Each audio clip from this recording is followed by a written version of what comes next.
A pleasant Friday to all of you, and my name is Abyong Kalo. I'd like to welcome you to Pathways of Hope. The Gospel for today is taken from Luke chapter 5, verses 33 to 39. And here the disciples of John were questioning the disciples of Jesus. How come they don't fast? And Jesus' answer was a simple explanation that there is a time of fasting and there's a time of feasting.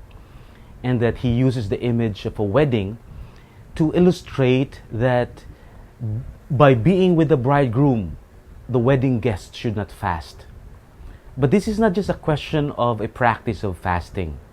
This is also a way, in a very subtle way, Jesus also was trying to tell them that he is the bridegroom and that therefore his disciples should not fast.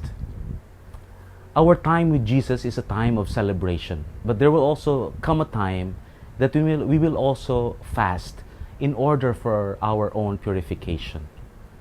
Jesus also was telling them about the difficulty of being closed-minded, to stick with old practices and not being able to receive new teachings and new covenant. And Jesus uses the image of new wine put into old wineskins. You see, the new wine while they're still fermenting, exerts gases and it exerts pressure. And if it's placed inside an old wineskin, because the wineskin becomes hard, the old wineskin becomes hard, it will just burst. While the new wineskin is still elastic enough to take the pressure. A lot of people would also look at this as the compatibility of Old Covenant and the New Covenant. But I would like to use the allegory that St. Augustine uses, that the old wineskin signifies the disciples, and they can only burst receiving the heavenly teachings of Jesus.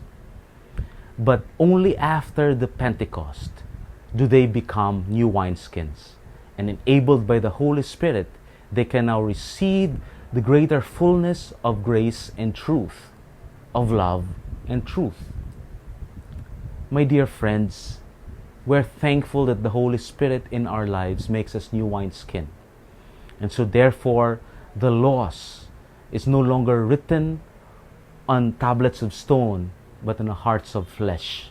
And we can now receive the new wine, the Holy Spirit, and all the fullness of love and truth. God bless us all.